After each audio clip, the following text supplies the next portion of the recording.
Bien, bonjour et bienvenue pour cet atelier « Comment créer une expérience d'achat différenciée basée sur la transparence ».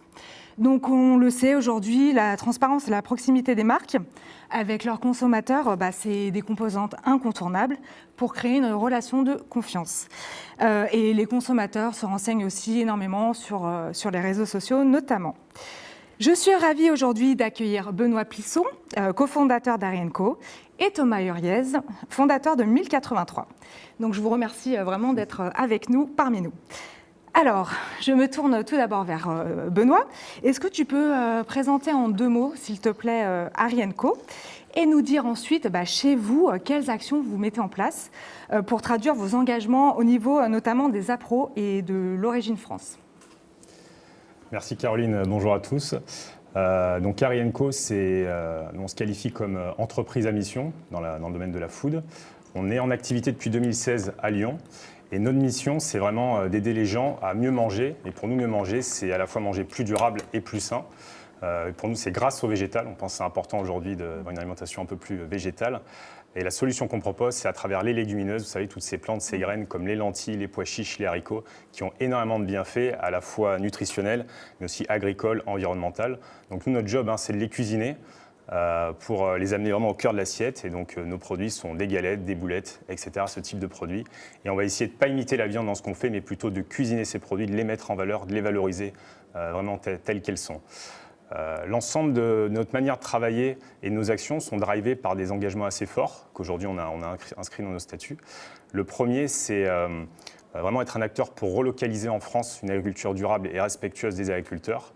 Et donc ça, je pense pas mal en reparler aujourd'hui. Et puis le second, c'est être un acteur pour décarboner notre alimentation grâce au végétal, donc vraiment l'enjeu du dérèglement climatique qui est assez fort actuellement. Et donc tout ça, on essaye de faire 0 concession dans nos produits. Ça se traduit, ça s'incarne par des produits donc 100% végétaux, sans additifs, donc des ingrédients courts et compréhensibles par le grand public, du made in France au sens large, donc des légumineuses origine France, mais de la transformation française bien sûr. On a d'ailleurs notre atelier de transformation pas loin d'ici à Donzère. Et puis on essaye d'être, et pour l'instant on y arrive bien, d'être 100% sur Yuka, Nutri-Score A, pour nous c'est important. Et pour finir, on va retrouver nos produits aujourd'hui à la fois en restauration, on est assez spécialisé dans la restauration collective, aussi la restauration commerciale et bien sûr en grande distribution. Donc pour revenir à ta question sur nos engagements, notamment par rapport aux achats, aux appros, donc nous, vraiment, les filières françaises, l'origine France, c'est quelque chose qu'on a toujours appuyé dès le début. On achète toutes nos légumineuses en direct avec des coopératives françaises. Et cette année, on allait un peu plus loin. La volonté d'être un peu acteur et témoin d'un commerce équitable nord-nord en local. Donc on a décidé de mettre en place notre propre filière avec une dizaine d'agriculteurs dans la région. Et l'idée, c'est de partager le risque avec eux, avoir leur retour et aussi les accompagner techniquement sur tout ce qui est la montée en compétences pour cultiver ces produits qui sont peu communs aujourd'hui. Et donc pour ça, on l'a illustré aujourd'hui avec une petite campagne Mimosa, donc de financement participatif, pour que un peu nos consommateurs, notre communauté puisse aussi s'engager à travers ça, pour aider à leur financer leurs semences, pour les aider à mettre le pied à l'étrier pour la première campagne. Et du coup, tu peux nous faire un petit point à date sur cette campagne, vous en êtes où ? Alors, on est content parce qu'on a réussi l'objectif. Voilà. Super. Il n'est pas encore complètement finalisé. Si vous voulez, vous avez jusqu'à la fin de la semaine pour le faire. Mais en tout cas, c'est le moment là. Exactement, c'est le moment. Message. Mais on est dans nos objectifs. Donc, les agriculteurs vont pouvoir bénéficier de cette aide-là pour cette année-là. Voilà. Ça va bien les encourager. Bon, super. Merci beaucoup, Benoît, là, pour cette première question. Je vais me tourner maintenant vers Thomas. Même exercice. Est-ce que tu peux présenter 1083 et nous dire, chez vous, qu'est-ce que ça signifie la transparence ? Ouais, avec plaisir. Bonjour à tous. Donc nous, on est une marque de jeans et de baskets entièrement relocalisée. 1083, c'est la distance qui sépare les 2 villes les plus éloignées de l'Hexagone. Ça va de Menton au sud-est jusqu'à Port-Spoder, c'est un petit village au nord de Brest. Et donc notre démarche, c'est de fabriquer des jeans et des baskets à moins de 1083 km de nos clients. On s'est lancé en 2013 en financement participatif. Donc dès le début, on a eu cet engagement relatif à la relocalisation, au respect de l'environnement. On l'a inscrit dans nos statuts, un peu comme toi, avec une mission qui est d'amener chacun à produire et consommer dans l'économie circulaire. Et donc, alors, tous les choix chacun à produire et consommer dans l'économie circulaire. D'accord. Et du coup, tous les choix qu'on fait sont relatifs à cet objectif-là. C'est un peu notre boussole. Donc, dès qu'on fait un achat, dès qu'on fait une dépense, dès qu'on Dès qu'on développe un produit, on est focus sur cet objectif-là. Et pour ça, en fait, nos muscles, en fait, c'est notre communauté, c'est nos clients. Et donc, le meilleur moyen qu'on a trouvé de les engager avec nous, c'est de leur partager tout ce que l'on vit. On ne storytell rien, par contre, on dit tout, on partage tout, et on le partage. Donc, c'est avec des bouquins. Remade en France, c'est un bouquin que j'ai écrit il y a 2 ans, où on partage tout ce qu'on a vécu de 2013 à 2007, et toutes les prises de conscience, tous les échecs qu'on a vécu aussi. Sur nos produits aussi, on explique, par exemple... Parce que dans le textile, on n'est pas obligé de mettre d'où vient un produit, contrairement à l'agroalimentaire. Et historiquement, c'est la conséquence des champions français de la distribution. Parce que depuis les années 90, on a des forts dans la distribution textile, mais on n'a plus de producteurs.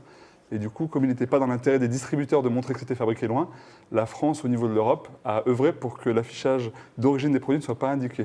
C'est malheureux pour nous, mais donc du coup aujourd'hui ça nous force à réfléchir et puis on est en train de revenir là-dessus. Tu peux peut-être montrer l'étiquette bien face à toi. Oui, bien sûr, donc on voit que ce jean il est dessiné en France, teint en France, tissé en France, coupé en France, cousu en France. Sur tous nos jeans, c'est indiqué. En fait, on décompose la filière pour permettre aux consommateurs de comprendre qu'un jean, ça ne pousse pas sur un arbre, qu'il y a des hommes et des femmes, des usines, des ateliers qui œuvrent derrière. Et donc, faire la pédagogie de ces étapes, c'est le meilleur moyen de montrer aux gens qu'il y a une différence entre un jean comme ça et un jean lambda. Et en plus, qu'on montre où c'est fabriqué et qu'on peut même visiter les usines. Donc, il y a vraiment une démarche globale d'engagement des consommateurs avec nous. Oui, parce que c'est vrai qu'en préparant cet atelier ensemble, tu me disais que vous aviez une démarche de cohérence qui était globale, notamment avec la visite de l'usine, mais aussi par rapport à tout l'équipement de vos bureaux. Si tu peux nous dire 2 mots par rapport à ça. Oui, mais en fait, c'est tout simple. Aujourd'hui, quoi que l'on fasse, tout est politique, tout est engagé. Politique pas au sens partisan, mais au sens engagement. Le choix de nos chaises de bureau, ça fait une partie du monde dans lequel on vit. Si on achète des chaises Ikea, on ne participe pas au même monde que si on achète des chaises qu'on fabrique localement avec nos matières premières. Donc tout est politique, tout est engagé et tout est média parce que cette chaise sur laquelle on s'assoit, nous tous on la voit, mais quand on reçoit des clients, des fournisseurs, eux-mêmes ils voient que ce n'est pas une chaise Ikea. S'il y avait une chaise Ikea chez 1083, ce serait complètement dissonant avec les valeurs qu'on porte. Donc ça nous force à être cohérents et comme tout est politique et tout est média, la moindre table, la moindre chaise, tout doit être pensé pour être le plus en phase avec notre boussole, amener chacun un produit à consommer dans l'économie circulaire. Et quand on n'y arrive pas, c'est pas grave, on l'explique. Mon téléphone, c'est un iPhone. Il n'y a pas de téléphone bio et made in France. Bon, je pense qu'il me convient mieux. Encore. Pas encore, mais peut-être un jour. Merci beaucoup pour ces explications. Du coup, j'ai une question pour vous deux. On va commencer, si tu veux bien répondre en premier, Benoît. C'est du coup, quels outils, vous l'avez un petit peu abordé, mais vous avez pour communiquer sur vos démarches respectives auprès de vos communautés de consommateurs? Alors, je pense un outil maintenant qui est incontournable et assez efficace, ce sont les réseaux sociaux. Ce qui nous permet de fédérer une communauté aussi. Donc on a des messages, on a des valeurs, on a des engagements. Les gens se sentent concernés, ils adhèrent à cette communauté. Ça permet vraiment de cibler de la communication et les effets qui sont derrière. Nous aujourd'hui, ce qu'on essaye de faire à travers les réseaux sociaux et pas que notre site web, et aussi cette année, on a fait quelque chose de nouveau, c'est un peu de pub télé à travers du sponsoring d'émissions. On a essayé ça, c'était vraiment pas mal. Aussi, par exemple, on a parrainé le film de Yann Arthus Bertrand, qui est sorti sur M6. Donc c'était assez en phase avec qui on est. Par exemple, sur les réseaux sociaux, toutes les semaines, nous, on sort une recette VG. Ça permet aux consommateurs c'est pas forcément évident de cuisiner végétarien, vegan, etc. Donc on lui permet par lui-même, pas forcément avec nos produits ou autres, à vraiment acquérir de l'information, du savoir-faire au fur et à mesure. Donc ça, c'est vraiment super. Et puis aussi, ce qu'on est en train de faire aujourd'hui, la filière dont je vous parlais tout à l'heure, comme c'est une première année, pour nous, on s'est dit, c'est intéressant, le consommateur, quand il achète nos galettes, nos boulettes, ou même qu'il achète n'importe quoi, c'est compliqué de savoir ce qui se passe dans le champ quand même. C'est aussi aujourd'hui des métiers qui sont loin de notre quotidien. Et on s'est dit, pour nous, c'est l'occasion de faire une web-série, une mini-web-série, pour suivre les différentes étapes de la culture. Donc du semis, du préparation des sols semis qui s'est fait en mars. On a sorti 2 épisodes, on a fait ça. On a sorti un 2e épisode sur sur le désherbage mécanique en bio, parce qu'en bio, il y a aussi des spécificités, on ne peut pas faire ce qu'on veut. sûr. Et c'est important que le consommateur soit au courant de savoir comment ça se passe. Et puis là, on va en faire une autre sur la floraison, les étapes intermédiaires, jusqu'à la récolte. Et puis le grain, qu'est-ce qu'on en fait sorti du champ, il faut le nettoyer, il faut le trier, etc., jusqu'à ce que ça aille chez nous. Donc ça, pour nous, ça nous fait vraiment plaisir de faire ça, et ça a vraiment du succès. Ça répond vraiment à des questionnements en fait, de chaque consommateur. Oui, et d'ailleurs, cette série s'appelle Les Agriculteurs et on peut la visionner où, je suppose Alors, on les relaie sur nos réseaux sociaux, Ouais. sinon c'est sur YouTube, on a une page Ok. assez simple. Et pareil, en préparant là cet atelier, tu parlais aussi de votre blog où il y avait de la pédagogie par Exactement, rapport à ça. On le fait aussi sur les réseaux sociaux, mais aussi on a un blog qui est rattaché à notre site web, où là on essaye vraiment de le fournir en articles en fait, en articles qui vont recouper tous les sujets liés à nos engagements, que ça soit sur, c'est important que les gens sachent, c'est quoi l'impact de la production d'un kilo de viande versus un kilo de légumineuses. Voilà, quand on a accès à l'information, on a un regard différent sur notre monde, un peu ce que tu disais d'ailleurs sur, on choisit le monde dans lequel on veut vivre. Donc voilà, on fait ça et voilà, nous c'est vraiment... On pense qu'aujourd'hui, le consommateur veut être éduqué, veut être informé. Ce n'est pas forcément évident pour lui de le faire, parce qu'il y a beaucoup de choses qui ne sont pas transparentes. Donc nous, on doit être un acteur pour lui permettre.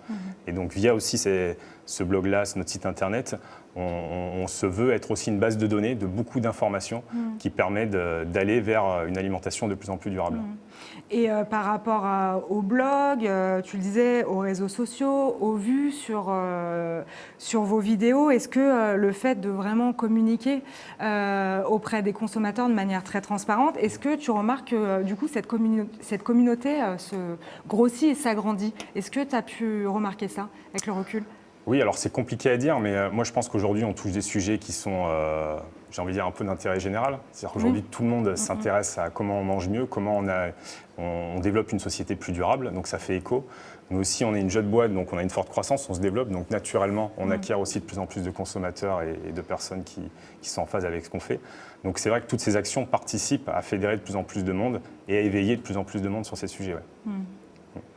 Très bien. Et peut-être un dernier point sur la communication, j'en profite. Profites-en. Nous aussi, on travaille énormément en restauration collective, où là, il y a pas mal d'enjeux aussi pédagogiques et autres, notamment en restauration scolaire. Et nous, on se rend compte aujourd'hui qu'il faut vraiment, c'est ce qu'on fait, on accompagne les chefs des cantines scolaires, on accompagne les gens des collectivités à cuisiner plus végétal.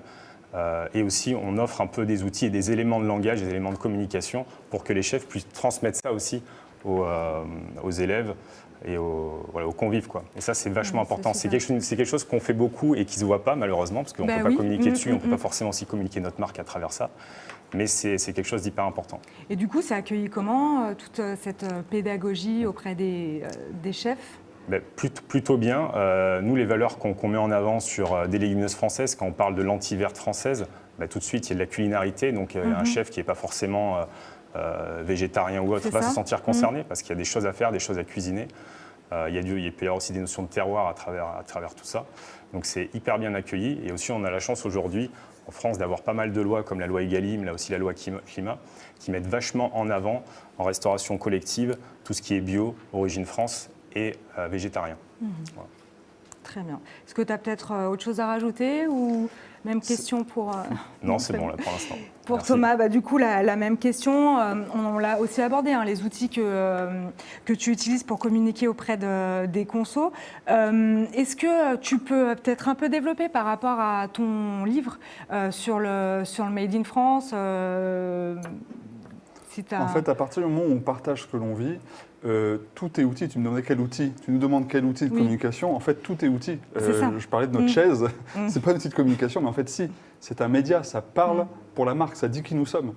Donc, en fait, tout est média, tout est communication. Et évidemment, tous les outils numériques, les réseaux sociaux, le blog, faire des vidéos, en fait, permettre aux consommateurs de voir à distance ce que l'on construit, c'est fondamental. Après, pour modérer un peu ça, il faut bien se rendre compte qu'aujourd'hui, tous ces médias-là, tout le monde le fait. Donc, ce n'est pas discriminant. Vous regardez la page Facebook ou le site web de H&M, Et vous regardez la page Facebook et le site web de 1083, on raconte exactement la même chose. On est tous pour le bio, tous pour le respect de l'environnement, tous contre le travail des enfants, blablabla. Bla, bla, bla. La différence finalement entre les deux, c'est ceux qui le font et ceux qui le disent. Et donc l'enjeu de demain, il me semble, c'est vraiment d'amener les gens à vivre les choses. Parce que c'est ça le pouvoir magique de la production locale, c'est que nous on peut montrer vu qu'on est sur place. Alors que les autres, ils ne peuvent que raconter. Nous, on peut raconter et montrer. Et donc je pense qu'il y a vraiment un enjeu de repenser à ce que l'on vit chacun en tant que femme ou homme. Quand on va chez un vigneron, qu'on achète une bouteille de vin, et ben, elle a beau être au même prix, avoir le même goût que la même bouteille au supermarché, si on l'achète chez le vigneron, elle nous paraîtra moins chère et meilleure. Et on va y être attaché, c'est-à-dire qu'elle va nous procurer un plaisir durable, parce qu'on va en reparler. La consommation, la surconsommation, je compare ça, pardon c'est un peu trivial, mais un plan cul, en gros, t'enchaînes, et du coup, et ben, en fait, de petit plaisir en petit plaisir, ça fait le job, mais c'est un peu creux. Voilà. Et nous, ce qu'on doit créer, c'est des histoires d'amour. C'est-à-dire que le plaisir, non mais c'est vrai, mais c'est vraiment ça oui, je suis d'accord. Qu'on doit... Une belle histoire d'amour. Exactement, entre nos produits et le consommateur. Parce que du coup, le plaisir, il est, avant d'acheter le produit, comprendre les recettes, découvrir comment c'est fait, qui sont les agriculteurs, etc. Pendant, à l'achat, puis en goûtant, en mangeant, ou en portant le jean, en parlant autour de soi. Et en fait, quand on fait ça, on transforme les consommateurs en ambassadeurs, parce qu'on aura offert plus de sens et plus de plaisir avec un seul achat durable qu'avec plein de petits achats qui nous auront happés, attirés, excités quelque temps. Mais en fait, c'est assez creux. Et donc, ça, c'est fondamental de se rendre compte que tout est communication, que notre pouvoir magique, c'est de montrer et de faire vivre les choses. Tout à fait. Et donc, nous, on est vraiment sur cet axe-là. Et la petite cerise sur le gâteau, c'est que ça fait faire des économies. Parce que quand on engage les gens parlent de ce qu'ils ont vécu autour d'eux. Et donc, ça fait du bouche à oreille. Et ce bouche à oreille, quand c'est sincère et quand les gens peuvent le vivre vraiment en visitant les usines, en lisant des bouquins, en portant les jeans, en comprenant la filière, et bien en fait, qu'est-ce qu'ils vont faire? Ils vont en parler et ça va rebondir. Et en fait, la distance que va parcourir ce message, elle va être au moins aussi longue que si on achète de la publicité, où là, c'est comme acheter un porte-voix, crier le plus fort possible pour qu'un maximum de gens vous entendent, oui, on peut acheter de la pub à Facebook et à Google. Et du coup, le Made in France, il en prend un peu un coup parce que c'est de l'argent qui part chez ces gens-là. C'est 15 à 25% du budget du chiffre d'affaires, des DNVB en général. Donc ça veut dire que si on faisait ça, nous, ça serait 15 à 25 euros sur un jean à 100 euros qui partirait chez Facebook et chez Google. Bon, non, merde, faut pas faire ça, quoi. Et donc, pour pas le faire, qu'est-ce qu'on fait? On fait le moins de pub possible en suscitant le plus de bouche à oreille possible. Et donc, chez 1083, on consomme à peu près 4-5% de notre chiffre d'affaires en publicité seulement. C'est 4 à 5 fois moins que la norme, grâce au surengagement de notre communauté. Mais pour ça, il faut être généreux, il faut ouvrir ses bras, ouvrir ses portes, et du coup permettre aux gens de vivre ce que l'on construit. D'ailleurs, je rebondis, c'était pas prévu pour tout de suite cette question, mais c'est pas grave. Du coup, c'est ça, l'atelier du jean, en fait. C'est tu donnes tes patrons aux personnes qui ont envie de se créer eux-mêmes leur jean 1083. Pour comprendre la valeur d'un jean, il n'y a rien de mieux d'essayer de le fabriquer. Et quand vous allez vous apercevoir qu'il vous faut 10 heures pour fabriquer votre jean à la maison, que c'est long, que ça demande une certaine technique, et qu'en plus, le résultat final, quand vous le faites vous-même, il est un peu moins bon qu'un jean professionnel en quelque sorte, parce qu'on le fait tous les jours, et vous vous rendez compte en fait, que 100 balles, 100 euros, c'est pas cher finalement, parce qu'il a fallu 10 heures pour le faire. Mais ce jean imparfait, il sera tellement plein de sens parce que vous avez choisi votre tissu, vous avez suivi un patronage, vous avez choisi votre propre coupe, vous vous êtes trompé peut-être sur la taille, alors vous l'avez refait. Il sera tellement rempli de vous qu'en fait, ce jean, ce sera votre jean préféré, même si ce n'est pas le jean parfait. À voir, mais... Et faut essayer. Ouais, faut essayer. On fera ça pour les prochains Bio Days, chacun notre jean fait main.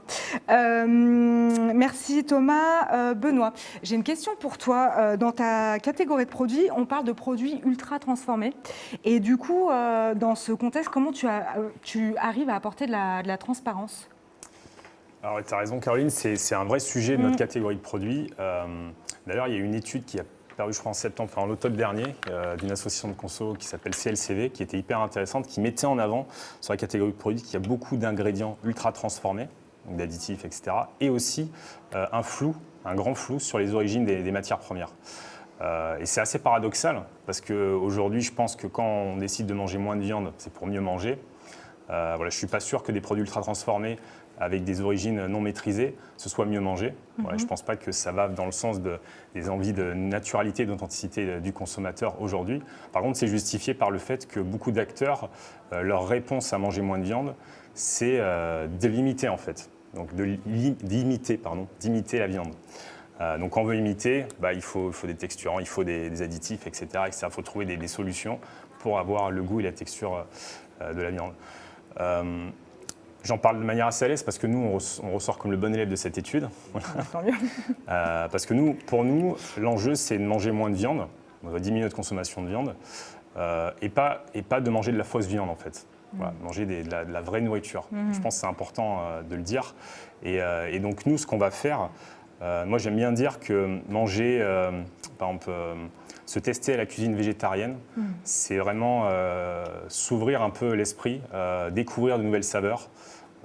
C'est vraiment être dans une démarche de découverte et de diversification de l'alimentation. Nous, c'est ce qu'on essaye de faire en recherchant le potentiel culinaire des légumineuses, en développant des recettes, des choses nouvelles, mais basées sur ces produits bruts.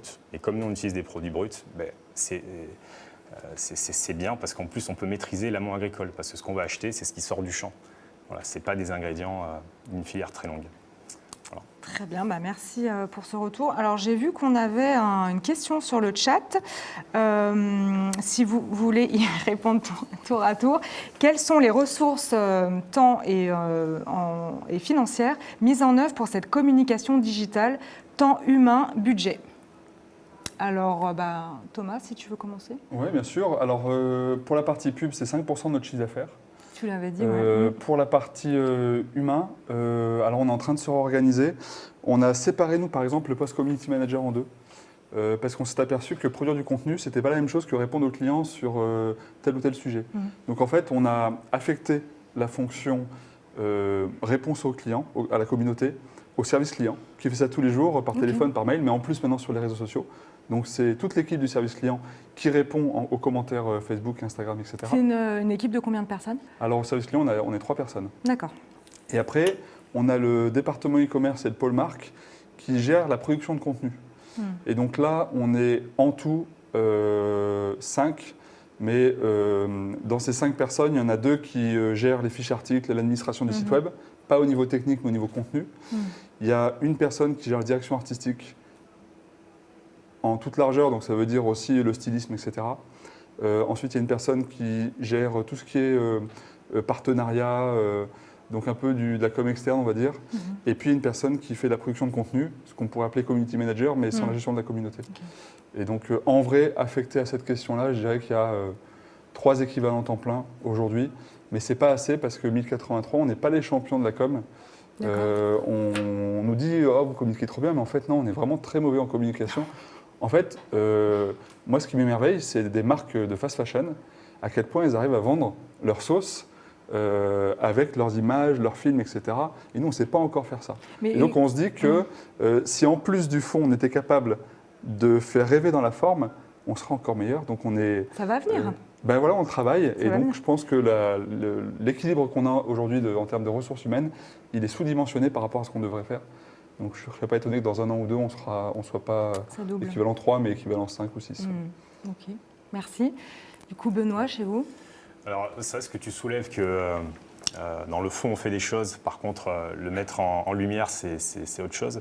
Nous, on vit aussi un peu la même chose, mais c'est normal parce qu'on est des jeunes sociétés.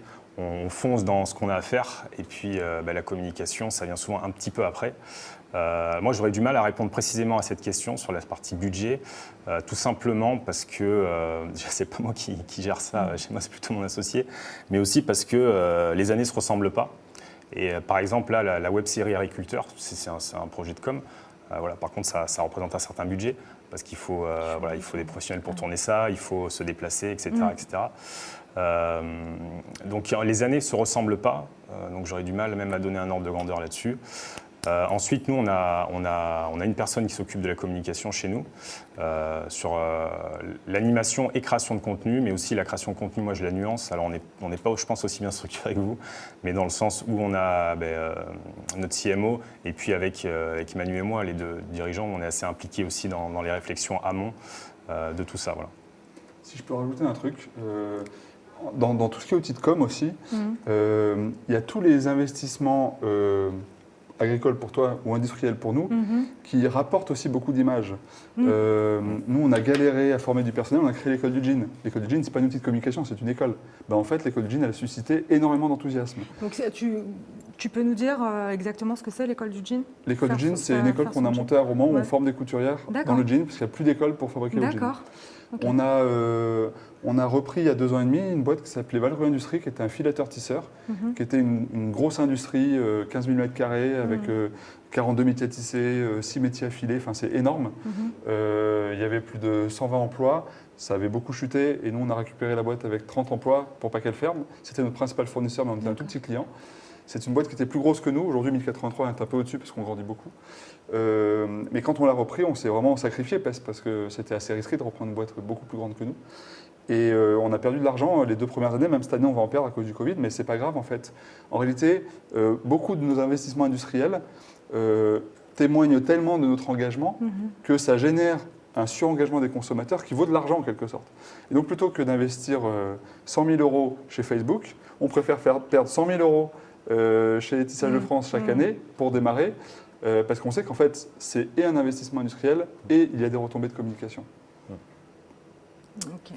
Aussi la communication, je pense à ça, c'est à travers nos missions, du coup, on s'engage dans des actions. Donc bien sûr, il y a les agriculteurs avec la filière.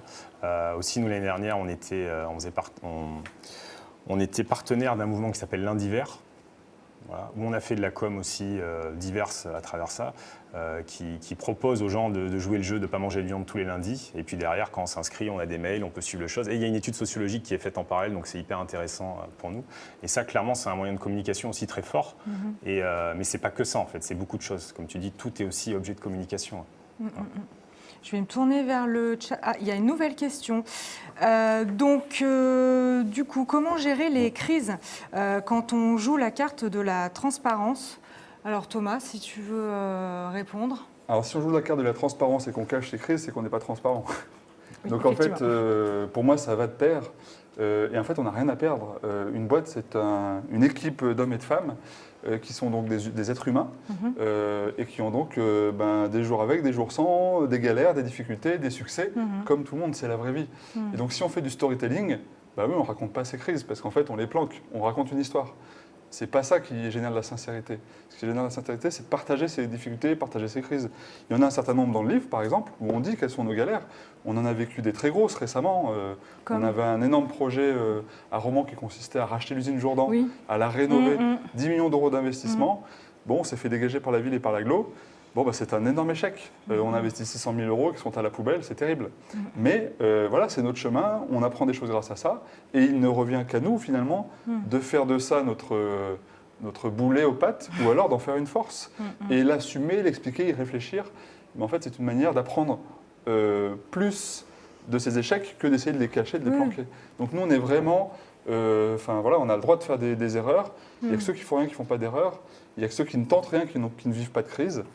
Après, si on est en cohérence avec sa mission, que chaque choix que l'on fait est relatif à son objectif d'entreprise, amener chacun à produire et consommer dans l'économie circulaire dans notre cas, et en fait, il y a une cohérence qui fait que les échecs sont compris par les consommateurs et même ils génèrent de l'entraide. Et nous, plus on communique sur nos difficultés, de toute façon, plus on vit de crise, plus on communique dessus. Mais voilà, plus on partage sincèrement ce que l'on vit, plus on génère de l'engagement, et plus du coup on a des forces avec nos clients pour grandir ou pour corriger ce qui n'est pas parfait. D'accord, merci. Alors on a une nouvelle question. Quels outils mettez-vous en place pour relier traçabilité et transparence? Qui se lance? Allez. Benoît. J'ai pas envie de me répéter un peu, c'est un peu ce que je racontais à travers les filières. Nous, l'Origine France, on travaille avec différentes coopératives, plus la filière qu'on est en train de mettre en place. Donc on montre ce qui se passe dans les champs. Le backstage. C'est vrai que ça, c'est une première étape. Nous, il y a des marques qui commencent à le faire. Voilà, l'idée ultime, c'est ensuite d'aller relier le produit qu'on a en magasin avec l'agriculteur ou la zone ou le département. Ça, c'est des choses qu'on compte mettre en place dans l'avenir. Je pense que ce n'est pas un enjeu, une priorité aujourd'hui, parce que ça n'empêche pas qu'on maîtrise bien ce qu'on fait et on n'a pas de problème à le communiquer. Mais c'est des choses qu'on souhaiterait mettre en place plus tard. Et de votre côté? Nous, tout est média, donc voilà, le moindre jean explique où c'est fait sur l'étiquette. Ouais, voilà, on essaye on l'a vraiment déjà d'être abordé, transparent. ouais. Après, nous, on n'est pas des fanatiques de la technologie, tout ça. Enfin, je pense que la transparence, elle n'a pas besoin de blockchain, de machin. Enfin, il y a des outils tellement simples que des relations humaines ou des mots pour être transparent. Voilà, on fait déjà ça. Et puis après, on ouvre nos usines. Enfin voilà, l'idée c'est vraiment C'est ce que tu disais, d'avoir un pouvoir magique autre que juste de la com. Bah d'ailleurs, je profite de ce que tu viens de dire pour vous poser cette question. Vous en pensez quoi, vous, des applications scan produits qu'on voit un peu apparaître de partout? Et c'est vrai que c'est quand même un gage de réassurance pour le consommateur. Mais du coup, nous aimerions connaître vos avis dessus. Donc, qui souhaite, Benoît? Allez. Alors, dans l'absolu, moi, je trouve que c'est super. Parce que ça permet une chose quand c'est bien fait. Et après je nuancerai, c'est de permettre aux consommateurs de s'informer, d'avoir accès à l'information. Donc on va vers de la transparence, on va vers des choses qui sont positives. Et quand je vois une application comme Yuka par exemple, où au-delà d'un score, derrière, il y a une description, on voit pourquoi il est bien, pourquoi il n'est pas bien, et on relie avec des chiffres. Voilà, quand il y a vraiment de l'information, on sait d'où ça vient et les chiffres sont vrais, là c'est super. Parce qu'en plus de bien acheter, le consommateur s'informe, comprend, devient plus intelligent et va à l'avenir mieux raisonner ses actes d'achat. Après, voilà, juste une petite nuance sur là-dessus. Il y a aussi de plus en plus d'applis, ça je trouve ça génial. Par contre, je pense que c'est important que le consommateur, justement, essaye de comprendre pourquoi. Parce que des fois, voilà, il y a des applis où il y a des informations que l'application n'a pas, ne peut pas avoir, parce qu'aujourd'hui, on n'est pas structuré, l'information n'est pas structurée pour l'avoir. Et donc, il y a de l'hypothèse derrière, ou bien, par défaut, comme il n'y a pas l'information, on va dire que c'est mauvais, comme ça, on ne prend pas de risque. Et ça, moi, je trouve que c'est un peu les limites à l'heure actuelle. Mais par contre, ce n'est pas des limites mauvaises, parce que ça veut juste dire qu'il faut progresser dans ce sens-là. Tout à fait. Voilà. Et il y a aussi l'éco-score aujourd'hui qui va être mis en place, même si... il y en a pas mal qui disent qu'il y a encore des progrès à faire pour affiner. Quand même, on est dans des catégories où on sait où on va dans le bon sens, Et ça, je trouve ça super. Merci. Moi, je partage ton point de vue. En fait, nous, on n'a pas la chance, dans notre domaine d'activité, d'avoir l'obligation de marquer les matières premières et l'origine.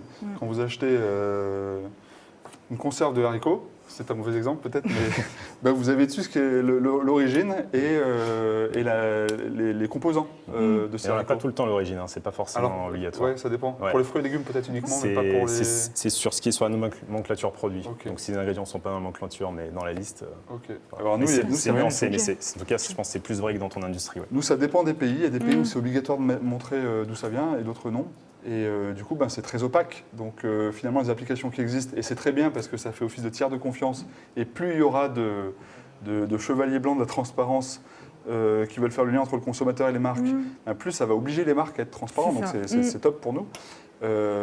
Mais en attendant, elles sont obligées de s'appuyer sur les déclarations de ces marques avec tous les risques des notes qui sont liées aux déclaratifs. Donc nous, on a un enjeu de développer la transparence dans notre filière. On a un enjeu de pousser les labels qui ont vraiment une démarche d'intérêt général, comme Origine France Garantie pour l'origine de production et comme EPV, Entreprise du patrimoine vivant, pour valoriser les savoir-faire un peu rares.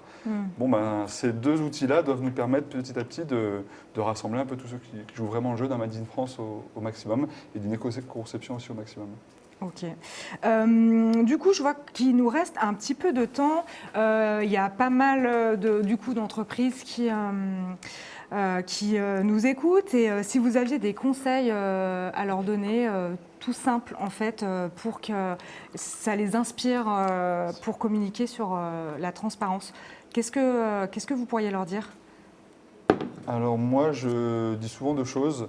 D'écouter tout le monde, parce qu'en fait, la moindre remarque d'un enfant dans un magasin qui tombe et qui est sale et qui dit c'est sale, ça doit être, c'est inspirant quelque part, parce que ça veut dire merde, on n'a pas fait notre job. Donc en fait, tout écouter vraiment. Il y a plein de petits signaux faibles qui apportent énormément de précision, de finesse, d'amélioration continue au projet. Mais en même temps, si on écoute tout le monde, en fait, ça fait un brouhaha infernal et on ne fait rien d'autre que ce que les gens ont déjà fait. Donc nous, notre état d'esprit, c'est d'écouter tout le monde et en même temps d'écouter personne. C'est-à-dire de faire notre propre chemin, de prendre nos décisions, d'assumer ce que l'on réussit et ce que l'on ne réussit pas, et d'avancer comme ça. Donc écouter tout le monde et écouter personne, pour nous, c'est notre mantra. Bon, j'espère que c'est bien noté pour tout le monde. Et toi, Benoît, du coup? Moi, je vais pas faire mieux que Thomas, donc je ne vais pas trop me prononcer là-dessus. Mais je rebondis sur aussi quelque chose que tu as dit tout à l'heure, c'est que voilà, tout peut être objet de communication, et ça, c'est important, parce que du coup, quand on sort juste des médias, en tout cas, ou des outils qui ne permettent que ça, on est sûr d'être dans le vrai. Et c'est ça qui est important. On a une nouvelle question sur le chat, donc je vous la pose. Les labels sont gages de confiance. Qu'en est-il du textile pour la partie bio? Eh ben, on a encore du boulot. Il y a un label de référence qui est GOTS et qui est très bien, sur lequel on s'appuie. Mais le problème des labels, c'est que tant qu'il n'y en a pas un de référence, comme le label AB, mais encore, il y a des écolabels, c'était plus simple avant, je dirais presque dans la bio au niveau alimentaire. Mais nous, c'est plus compliqué que ce qui est moins simple pour vous aujourd'hui. Donc en fait, il y a Origine France Garantie pour l'origine, il y a France Terre Textile, il y a Entreprise du patrimoine vivant pour les savoir-faire, il y a les labels bio, et il y a plein de trucs inventés par les industriels et par les marques pour faire croire que c'est mieux. Par exemple, BCI, c'est un label qui a été inventé par l'industrie du coton. Donc c'est un label où on dit que c'est pas du coton bio, mais ça fait croire que c'est du coton mieux, en quelque sorte. Le B, c'est pour better. Et en fait, c'est confusant pour les consommateurs. Bah, complètement. Et du coup, il y a un énorme greenwashing dans le textile. Mais moi, je suis pour le greenwashing. En tout cas, je remercie le greenwashing. Pourquoi ? Parce que quand j'ai ouvert ma boutique de vêtements bio-équitables à Romans, il y a 13 ans, on disait la même chose qu'aujourd'hui, sauf qu'on était marginaux. Et en fait, il n'y a rien de pire que d'être marginaux. Aujourd'hui, certes, toutes ces grandes marques, la fast fashion, etc., ils disent de la merde. Ils disent énormément ce qu'ils font très peu. L'éco-conception, le respect de l'environnement, le respect des gens. C'est vrai qu'on en entend énormément parler. Voilà, mais grâce à ça, grâce à cette surcommunication, eh bien, les consommateurs accueillent avec crédibilité ce que nous on dit depuis 13 ans. Quand on est marginaux, ce qu'on dit, c'est pas crédible. Quand tout le monde le dit, ça devient crédible. Et donc, ce greenwashing, il accélère la transition des consommateurs vers nos marques. Donc nous, on dit, venez voir ce que nous, on croit et ce que l'on fait. Et l'autre effet qui est aussi très intéressant, c'est que dans ces entreprises, il y a des hommes et des femmes avec un petit cerveau, un petit cœur comme tout le monde, comme nous. Et en fait, il ne leur est pas interdit d'avoir aussi la volonté de transformer leur modèle à eux. Et donc, il faut être ouvert à ça. Et du coup, certes, la communication, c'est la première étape pour tout changer. Mais nous, on est parti d'une feuille blanche, donc c'est très facile de faire bien direct.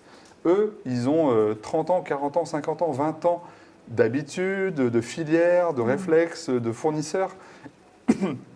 Et une transition comme ça ne s'opère pas en 10 secondes. Donc en fait, la communication, c'est le premier pas. Ça les accélère, ça nous accélère. Donc voilà, c'est un mal nécessaire, je crois. D'accord, merci beaucoup Thomas pour ces explications. Alors nous avons une question. Pensez-vous que cette demande de transparence est un cas purement français ou s'étend-il aux consommateurs étrangers, à savoir qu'il y a des internationaux qui nous écoutent. Donc je vous laisse du coup la parole. Alors Benoît, Ouais, alors moi j'ai pas trop d'expérience internationale. Oui. Nous on reste une petite boîte, donc on est quand même focus France. Il y a tellement de choses à faire que voilà. Aussi nous notre engagement local, en tout cas sur produire des légumineuses sur un territoire, les transformer, les revendre, il est très cohérent en France. À l'étranger il le serait aussi, mais plutôt pour dupliquer un modèle, même si on regarde un peu ce qui se fait ailleurs. Pour moi cette transparence elle coule tellement de sens que j'imagine pas qu'ailleurs ça soit différent. C'est ça. Voilà. Si tu veux mon avis là-dessus, c'est uniquement parfait. ça. C'est parfait. Et toi, Thomas, tu dirais quoi ? Non, moi je pense que c'est universel, ça touche tout le monde, la transparence. En fait, quelque part, la transparence, c'est la proximité. Et la proximité, c'est le meilleur moyen de toucher les gens. Pour consommer mieux, on peut attendre de convaincre les gens. Mais en fait, avant d'attendre que les gens soient convaincus, ça met des plombs d'être convaincu en fait. Par contre, d'être touché, ça c'est immédiat. Et cette partie émotion, elle est universelle. Quand un immeuble textile s'effondre au Bangladesh en 2014, le Rana Plaza, ou en 2013, ça touche tout le monde. Bien sûr. Cet immeuble, il est loin, ça nous touche 2 heures. Cet immeuble, il est à Valence, Et parmi les morts, il y a notre famille. Bon, bah là, c'est toute votre vie que vous vous en souvenez. Donc, pour moi, avec Internet, avec les réseaux sociaux, maintenant, les indignations, elles sont universelles, elles sont collectives, elles sont mondiales. Et donc, ce sujet de transparence, il touche vraiment tout le monde. Je te rejoins, c'est pas réservé à la France. Oui, tout à fait. On va prendre une dernière question du chat. Est-ce que la transparence n'est-elle pas limitée à des petites et moyennes entreprises et impossible pour les grandes entreprises ? Alors, vous êtes plutôt parmi les on va dire, petites et moyennes entreprises, mais qu'est-ce que vous pensez de cette question ? Comment vous répondriez ? Je pense que c'est une question un peu compliquée, Oui, mais moi, si je devais faire une réponse un peu simplifiée de ça, c'est vrai que quand on est une petite boîte et qu'on démarre, c'est hyper malin et c'est hyper logique d'intégrer ces contraintes, qui ne sont pas vraiment des contraintes, mais en tout cas ces composantes à l'origine, et c'est plus simple que gérer des transitions. Par contre, je pense que chaque entreprise, quelle que soit sa taille, a aussi les moyens et les budgets qui sont proportionnels à leur taille. Donc aussi les moyens de faire les choses que nous, on fait à notre échelle. Donc il y a peut-être plus de boulot, mais il y a aussi plus de moyens. Bon, c'est des grandes lignes que je dis, mais c'est ce que je pense. Merci. Moi, je te rejoins totalement. Pour moi, ce n'est pas du tout un sujet. C'est-à-dire que dans tous les cas, en fait, peu importe la difficulté, c'est ce qu'il faut faire aujourd'hui. Donc en fait, ceux qui vont freiner contre ça, eh ben, ce seront les ringards de la transparence. Mais si ça s'impose à tous, autant en être les champions. Donc qu'on soit petit, moyen, grand, peu importe. À mon sens, plus tôt on saisit cette opportunité pour développer son activité, plus on y gagne. Donc, alors après, c'est peut-être plus facile pour les petites boîtes, mais elles ont moins de budget. Et en même temps, les grosses boîtes, elles ont plus de budget. Donc voilà, chacun avec ses armes place le curseur doit où il suivre le ce peut. courant-là. Très bien. Bien, écoutez, je crois qu'on va conclure là-dessus. Vraiment un grand merci Thomas et Benoît là, pour ces échanges qui étaient très riches d'enseignements. On va conclure là-dessus. Merci de nous avoir écoutés et bien dans quelques instants, vous pourrez assister à un atelier sur la thématique du vrac. Voilà, je vous remercie. Merci. Merci.